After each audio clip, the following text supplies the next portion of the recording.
Donc, bienvenue sur ma chaîne. Je m'appelle Patrice Valentin et j'organise un fonds de dotation qui s'appelle Utopia pour développer des modèles économiques réintégrés dans le fonctionnement des systèmes vivants. Et là, je vais donc vous présenter les 4 entités qui dépendent de ce fonds de dotation. C'est un centre de réflexion, mais surtout un centre d'action. Donc, vous allez découvrir ainsi les centres de formation, d'études et d'éducation pour construire l'avenir avec la vie. 3, 2, 1, c'est parti. Il paraît que ça va mal. Où qu'on regarde, on ne nous parle que de problèmes. Ce sont les incendies, les crues, les sécheresses, l'érosion de la biodiversité, toutes les calamités que nous pouvons voir. Mais pour cela, on voudrait nous rassurer en nous proposant des solutions, que vont être les voitures électriques, les éoliennes, la compensation carbone, la finance verte. Pour certains, ça peut être aussi le survivalisme, voire une révolution violente. Est-ce que vous croyez que ces solutions vont résoudre le problème ? Moi, je ne pense pas, parce que tout ce que nous avons évoqué, ce sont avant tout des symptômes. Et si on ne travaille pas sur les causes, il y a peu de chances que ça change. Le problème, c'est l'individualisme. L'individualisme qui nous fait nous concentrer sur nous-mêmes et qui est contraire au fonctionnement de la vie. Les symptômes que nous voyons, qui sont des symptômes de mort, sont cohérents parce que notre comportement est opposé au fonctionnement de la vie. Depuis le commencement, la vie a toujours été basée sur la coopération, la diversité et la relation. Aucune espèce ne se suffit à elle-même. Elle n'existe qu'en dépendance les unes des autres pour se compléter mutuellement au service les unes des autres. Le meilleur exemple, c'est la fleur et l'abeille. Elles ne peuvent pas exister l'une sans l'autre. Mais même nous-mêmes, dans notre corps, ce sont toutes les bactéries ou les micro-organismes qui nous permettent de vivre. La vie est basée sur la coopération. Et nous, notre modèle économique et social est basé sur la maximisation de l'intérêt personnel. Pour les entreprises, comme pour les consommateurs. Et ça amène la compétition. C'est contraire au fonctionnement de la vie. Et donc vous voyez, c'est assez simple. Nous n'avons qu'un seul problème, c'est celui-ci. Et donc la solution, elle est là. Changer de mode de pensée, changer de mode de vie pour redevenir compatible avec la vie et continuer à vivre.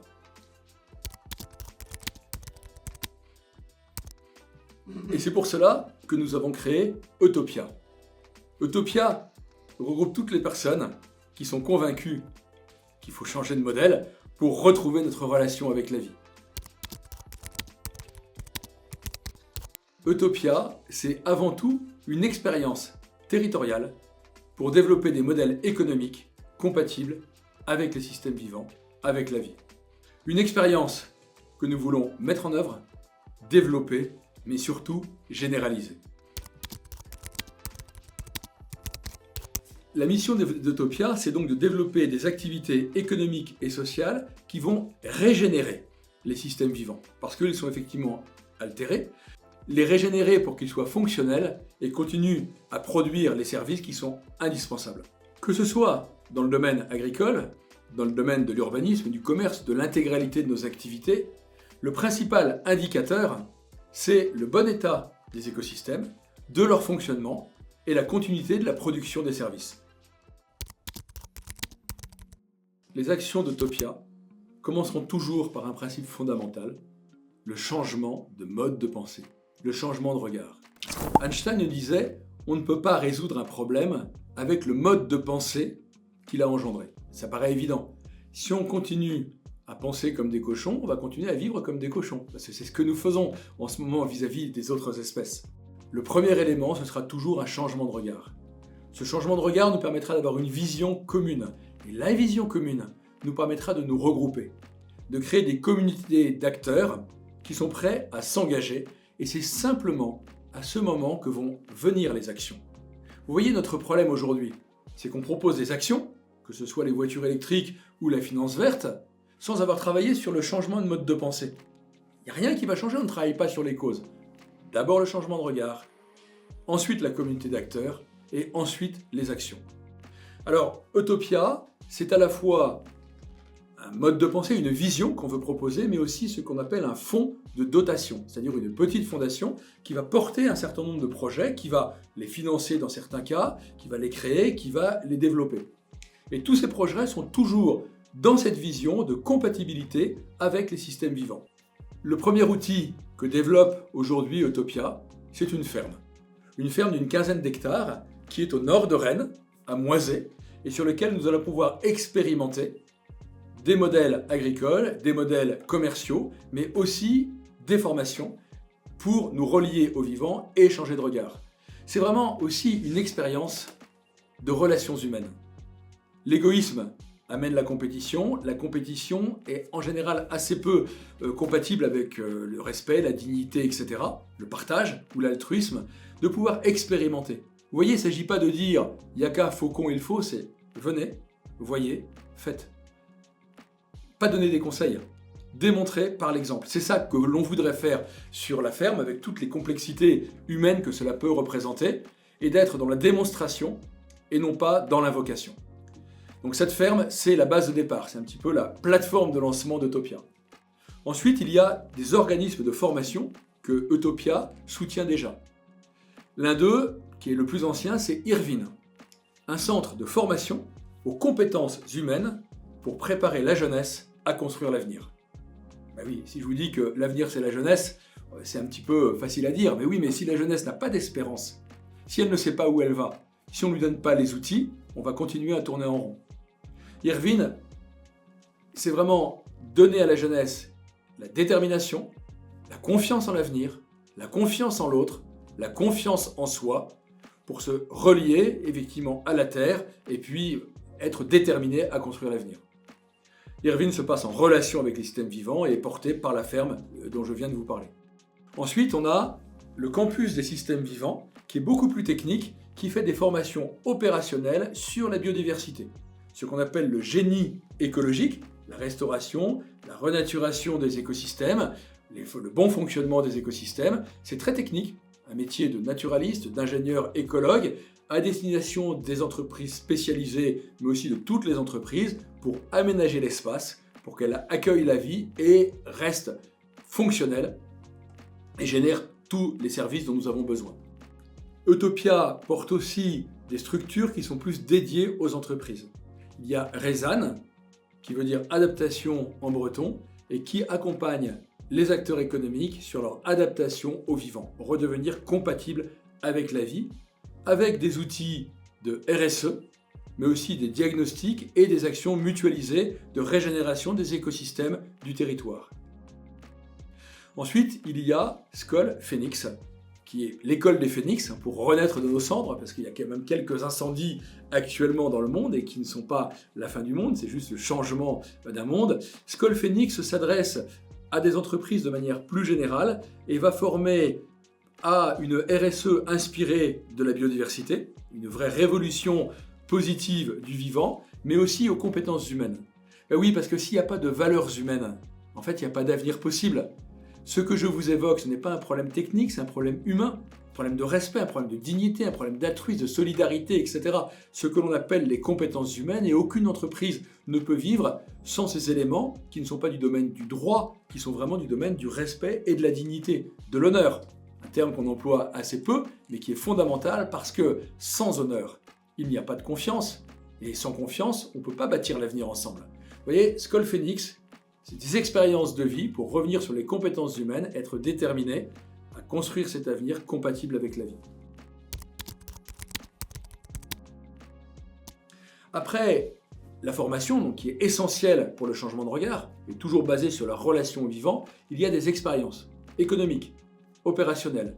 L'une, par exemple, c'est Vivater, pour vie, valeur et territoire. Et nous avons accompagné des agriculteurs, des entrepreneurs, sur une filière blé noir. Alors pourquoi le blé noir? Parce qu'en fait, ce sont des cultures qui préservent énormément les sols, qui permettent la pollinisation et en fait qui ne rentraient pas dans un modèle économique beaucoup trop compétitif. Alors vous retrouvez ça sur nos sites internet. C'est une très belle expérience et cette expérience, elle n'est pas que agricole et technique. Encore une fois, elle est aussi humaine. Il va y avoir aussi l'accompagnement des entreprises sur ce qu'on appelle la RSE, la responsabilité sociétale des entreprises. Et là, Utopia accompagne des outils qui sont sur une RSE, biodiversité et mutualisée.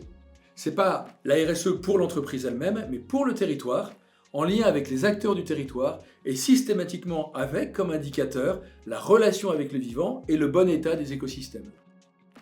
Il y a une vraie nécessité de changer justement cette approche RSE pour qu'elle soit vraiment tournée sur un bien commun territorial et mutualisée entre les différents acteurs. Ça ne concerne d'ailleurs pas que les entreprises, mais l'ensemble des acteurs du territoire. Donc ces outils ils sont déjà opérationnels et ils participent au changement de regard. Et enfin, ce sont des actions beaucoup plus concrètes en faveur des écosystèmes, donc de restauration des écosystèmes, donc ce que l'on appelle le génie écologique. Par exemple, la forêt de Brocéliande, qui est un lieu mythique de Bretagne, brûle beaucoup trop souvent. Qu'il y ait des incendies, ça peut être normal parfois, mais là c'est beaucoup trop fréquent.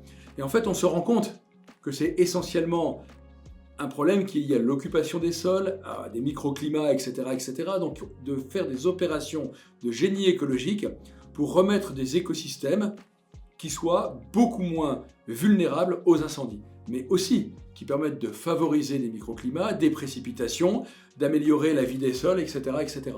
Donc c'est une opération qui va se développer dans les mois qui viennent, pour lequel d'ailleurs nous recherchons des partenaires, et sur lequel on pourra mutualiser les différents acteurs du territoire. Donc voilà les différentes actions de manière assez globale que va développer Utopia, et dans les épisodes à venir, systématiquement, nous ferons des zooms ou des explications sur chacun de ces outils. Donc vous voyez, Utopia, bien sûr que c'est un centre de réflexion, mais c'est avant tout un centre d'action. L'action amène aussi la possibilité d'échec. Il ne faut pas avoir peur de se tromper, mais aujourd'hui il faut agir. Ce n'est plus yaka, faucon, il faut, on doit, c'est faisons. Prenons des risques, regardons ce qui marche, améliorons-le, changeons effectivement ce qui ne marche pas, mais ce qui compte, c'est ensemble, avec une vision commune et un regard qui soit compatible avec le vivant. Le principe d'Utopia, ce que nous recherchons, c'est la cohérence. Il y a deux cohérences. La cohérence entre ce que l'on dit et ce que l'on fait. L'interdiction formelle de parler sans agir. Ça ne sert à rien. Tu veux faire quelque chose, tu le dis, fais ce que tu dis et dis ce que tu fais. C'est vraiment quelque chose que nous nous imposons, voilà où nous voulons aller et nous le faisons. Donc cette cohérence entre la pensée et l'action. Et la deuxième, c'est la cohérence avec la vie, avec le vivant. Ben oui, parce que s'il y a une vérité universelle, c'est bien le fonctionnement du vivant. 3,8 milliards d'années que ça fonctionne comme ça. Ben c'est une référence. Si on ne sait pas où aller, regardons d'où on vient. On vient de la vie et ça nous donnera des indications. Voilà, ces principes d'Utopia qu'on développe dans les différents outils, la cohérence avec la vie, la cohérence entre la pensée et l'action. Tout seul, nous ne pouvons rien, comme dans les écosystèmes. Nous avons besoin de vous, nous avons besoin d'acteurs, d'entreprises qui veulent s'engager au service de la vie, qui ont compris que les outils que nous développons aujourd'hui, qui ne sont pas mauvais, mais qui ne résolvent pas le problème, parce que nous ne travaillons pas à la racine du problème. Et puis aussi de nous accompagner sur le financement des projets, sur les formations, tout le monde peut se former. Pour les Bretons, venez nous rejoindre sur la ferme, et pour les autres, nous allons aussi développer des formations en ligne pour accompagner ce changement de regard.